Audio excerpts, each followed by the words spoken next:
कितनी भी विषम परिस्थिति आ जाए, कितनी भी विषम,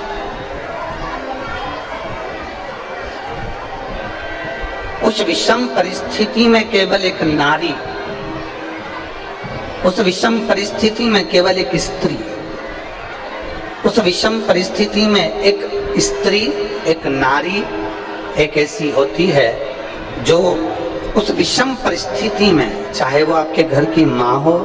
आपके घर की बहन हो, आपके घर की बेटी हो, आपके घर की धर्म पत्नी हो,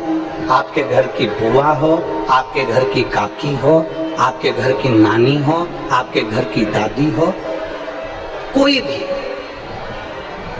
आपकी विषम परिस्थिति में जब सामने विषम परिस्थिति आकर खड़ी होती है, उस जगह पर अगर कोई मार्ग ना सूझे, उस जगह पर अगर कोई मार्ग ना मिले, कोई मार्ग आपकी बुद्धि में आई ना रहा हो, तब घर की नारी के पास में, घर की स्त्री के पास में 5 मिनट बैठो और उनसे अपने मन की बात कहो, जरूर कोई ना कोई हल निकल कर सामने आ ही जाता है। कोई ना कोई हल जरूर आए, कोई ना कोई हल आपके सम्मुख में निकल कर आएगा। और एक और बात अपने स्मरण में लीजिएगा, अगर आप घर की स्त्री को अपनी कोई बात नहीं बता सकते, घर की नारी को अपने हृदय की बात नहीं बता सकते और विषम परिस्थिति में फंसे हुए, बहुत विषम परिस्थिति, तो अशोक सुंदरी का जो स्थान होता है, देखिए थोड़ा ध्यान दीजिएगा, आप लोग एलईडी पर भी ध्यान देना और आस्था चैनल पर भी ध्यान देना। तो किस स्थान पर हम अपनी विषम परिस्थिति में अगर उसे स्पर्श कर ले, विषम परिस्थिति में अगर कोई तकलीफ की घड़ी चल रही हो, तो हमारा मात्र स्पर्श और थोड़ी देर वहां स्पर्श कर कर अपने मन की बात को कह देने पर भी हमारी समस्या, हमारा दुख समाप्त होता है। जैसे ये शिवलिंग है, ये जलाधारी है और सामने अशोक सुंदरी का स्थान। अब ये सामने जैसे अशोक सुंदरी का जो स्थान होता है,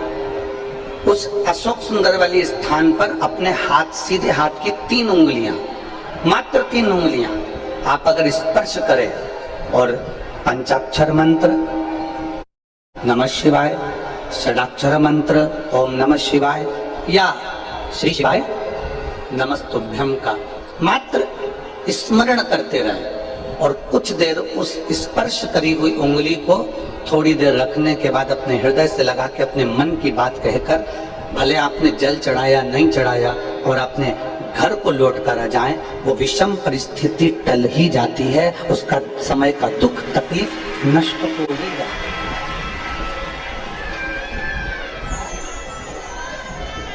वो एक विषम परिस्थिति को टालने का स्थान है।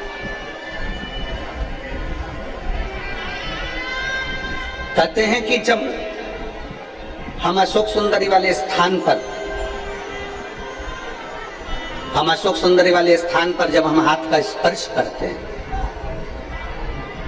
अशोक सुंदरी वाले स्थान पर जब हम हाथ का स्पर्श करते हैं और स्पर्श कर कर जब हम अपने मन की बात करते हैं, तो वो बात महादेव तक, माता पार्वती के माध्यम से, अशोक सुंदरी के माध्यम से पहुंच जाती है और भोलेनाथ हमारे मन की दशा को जानकर आशीर्वाद दे ही देते हैं। वो विषम परिस्थिति और शंभो